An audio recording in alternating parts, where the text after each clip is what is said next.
आज बनाएंगे हम अचार, जो कि खाने में एकदम टेस्टी बनेगा।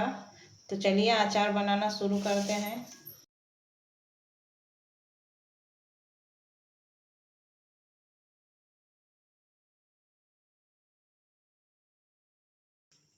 तो इस तरीके से हम बराबर बराबर साइज में, ना ज़्यादा लंबा ना ज़्यादा छोटा, इस तरीके से हम, ना ज़्यादा मोटा रहेगा, इस तरीके से हम पतले पतले स्लाइस में हम काट लेंगे। तो इसी तरीके से सारे गाजर और मूली हम काट लेंगे। यहाँ पे हम सारी सब्जियां को कट कर लिए हैं।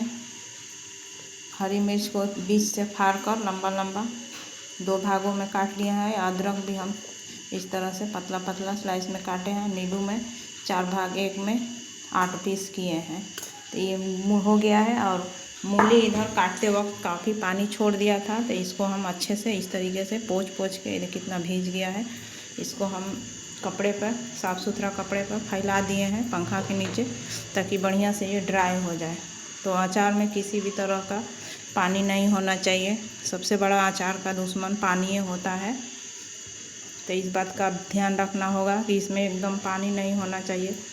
तो यहाँ पे जब तक ये ड्राई हो रहा है, पंखे के नीचे हमने रख दिया है। तो ये बिना धूप वाली ही अचार है।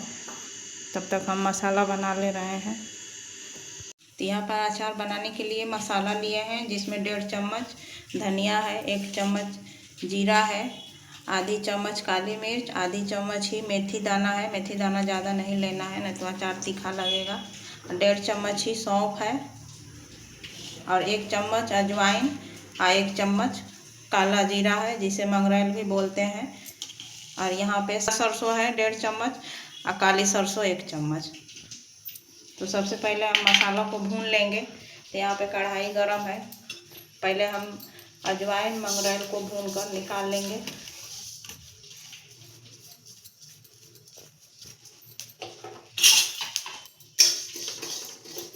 इसको धीमी आंच पर खुशबू आने लगेगा, तब तक हम भूनेंगे।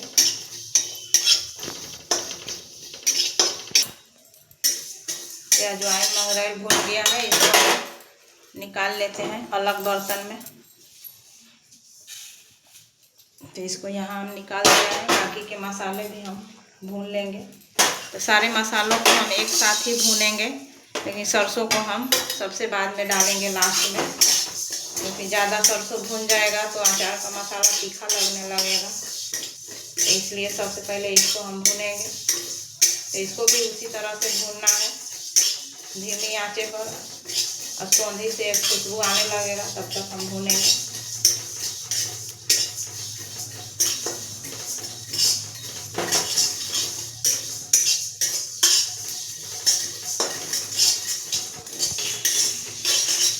तो यहाँ पे इसी में हम 4-5 सूखी लाल मिर्च डाल दिए हैं। इसी में ये भी भून जाएगा तीखा के लिए। आपके पास पाउडर है तो पाउडर भी डाल दीजिएगा।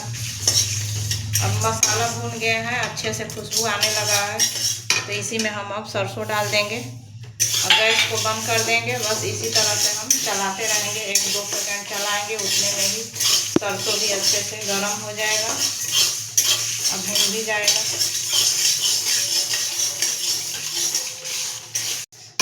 मसाला तैयार हो गया है। अब इसको हम बाहर निकाल दे रहे हैं। ये अच्छी तरह से ठंडा हो जाएगा, तब इसको हम दरदरा सा पीस लेंगे। तो इसको ठंडा होने देते हैं। तो मसाले को हम दरदरा सा पीस लिए हैं इस तरीके का। तो मसाला तैयार हो गया है। इधर सब्जियां भी एकदम ड्राई हो गया है। तो इसको भी हम एक थाली में निकाल लिए हैं। सारी सब्जियों को एक जगह रख दिए हैं। अब इधर हम कढ़ाई गरम किए हैं। कढ़ाई को अच्छे से हम पोंछ लेंगे। तो अब हम डालेंगे सरसों का तेल। तो लगभग 200 ग्राम हम सरसों का तेल डालेंगे। तेल को अच्छे से धुआं निकलने तक हमें गरम करना होगा। अच्छे से गरम हो गया है, धुआं निकलना शुरू हो गया है। इसी में हम डाल देंगे सब्जियां। तो गैस का फ्लेम को हम हाई रखेंगे।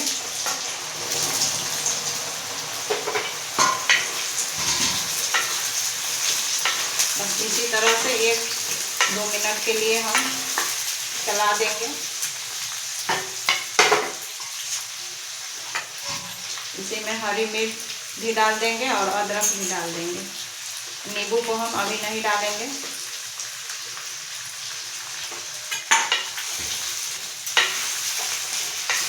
तो इससे क्या होगा कि इसमें जितना भी मॉइस्चर रहेगा सारा ख़त्म हो जाएगा।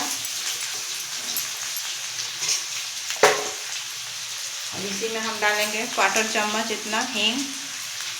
हींग अचार में बहुत अच्छा फ्लेवर आएगा और डाइजेशन के लिए भी बहुत फ़ायदा है। यहाँ पे 1 चम्मच हल्दी पाउडर है, 1 चम्मच कश्मीरी लाल मिर्च पाउडर कलर के लिए। और इसी में हम जो अजवाइन भून के रखे थे इसको भी हम डाल देंगे।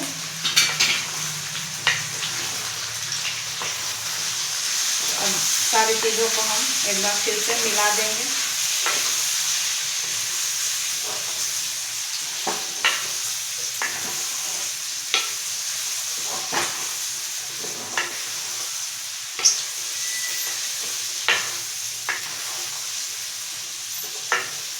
तो गैस को हम बंद कर देते हैं।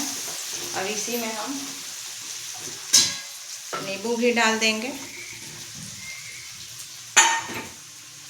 जो हमने मसाला बना के रखा था दरदरा पीस के उसको भी हम डाल देंगे।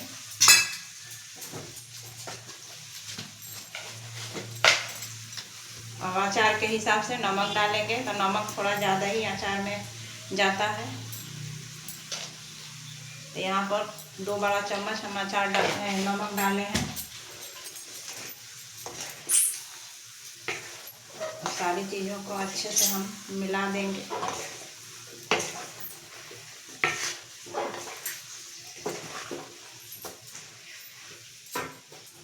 अब इसी में हम 2 नींबू का रस डालेंगे। तो हमें बीज नहीं डालना है, बीज हटाकर ही रस डालना है।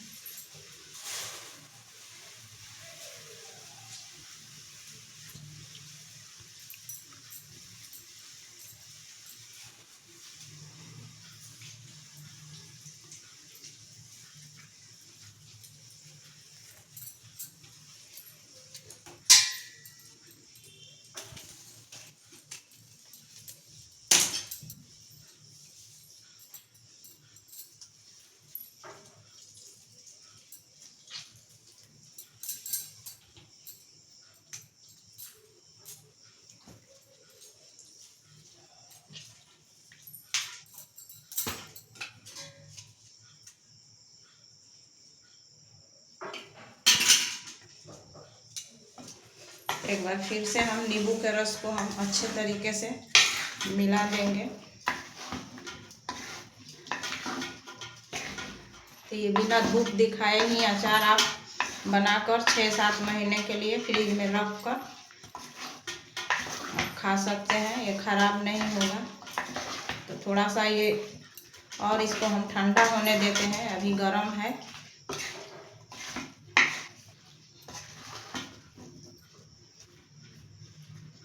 तो इसी तरह से हम छोड़ देंगे इसको ठंडा होने के लिए।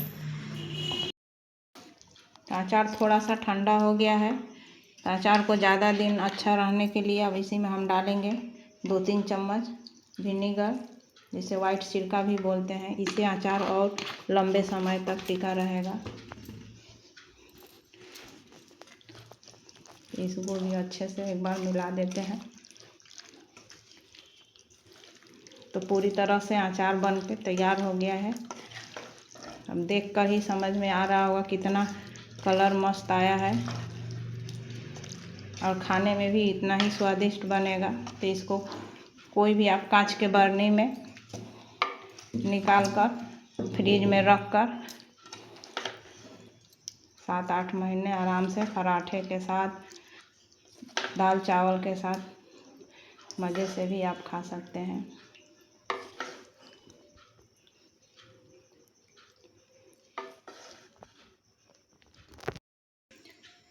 तो अचार हमारा गाजर, मूली, हरी मिर्च, नींबू का बनके तैयार हो गया है।